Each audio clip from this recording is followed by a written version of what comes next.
गिबियावनो खुलुमबाय बयनिसिमबो नोंथांमोननि निउस चेनेल नायग्रा बयनिसिमबो आंनि गोसो गोरबोनिफ्राय अननाय आरो जासिनायखौ बावहरग्रोबाय।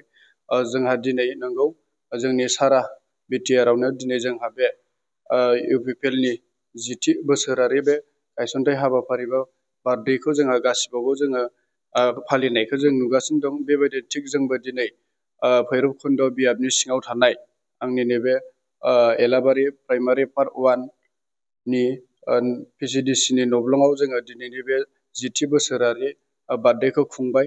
दा गिबियावनो आं जोंनि इउपिपिएल हान्जानि गिबि गायसनगिरि जोंहा मानाव गेदेर इउजि ब्रह्म सारखौ आङो साबायखर बावो। बेजोंनो लोगोसे दानि बिटिआरनि सिएम सार प्रमद बर' मानाव गेदेरखौबो आं आंनि गोसो गोरबोनिफ्राय साबायखर बावहरो। बेजोंनो लोगोसे जोंनि बियाबनिनो जोंहा मानाव गेदेर डेपुटि चिफ गबिन्द चन्द्र बसुमतारी सारखौबो जोङो बरायहरो बा बावहरो।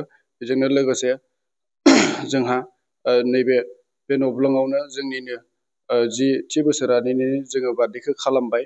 दा बेखिनियानो। बोरै नांदों बे पार्टियाव खामानि मावनो?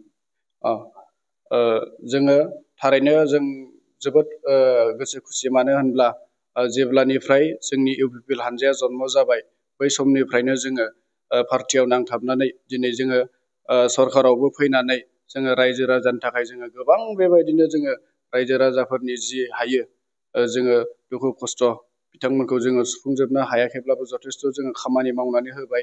बेबायदिनो जोंनि एलाबारियावनो गोबां जोङो हान्था मेलाफोर बा नब्लांफोर बेबायदिनो रायजोफोरनि गेजेराव मन्दिरफोराव जोङो बेबायदिनो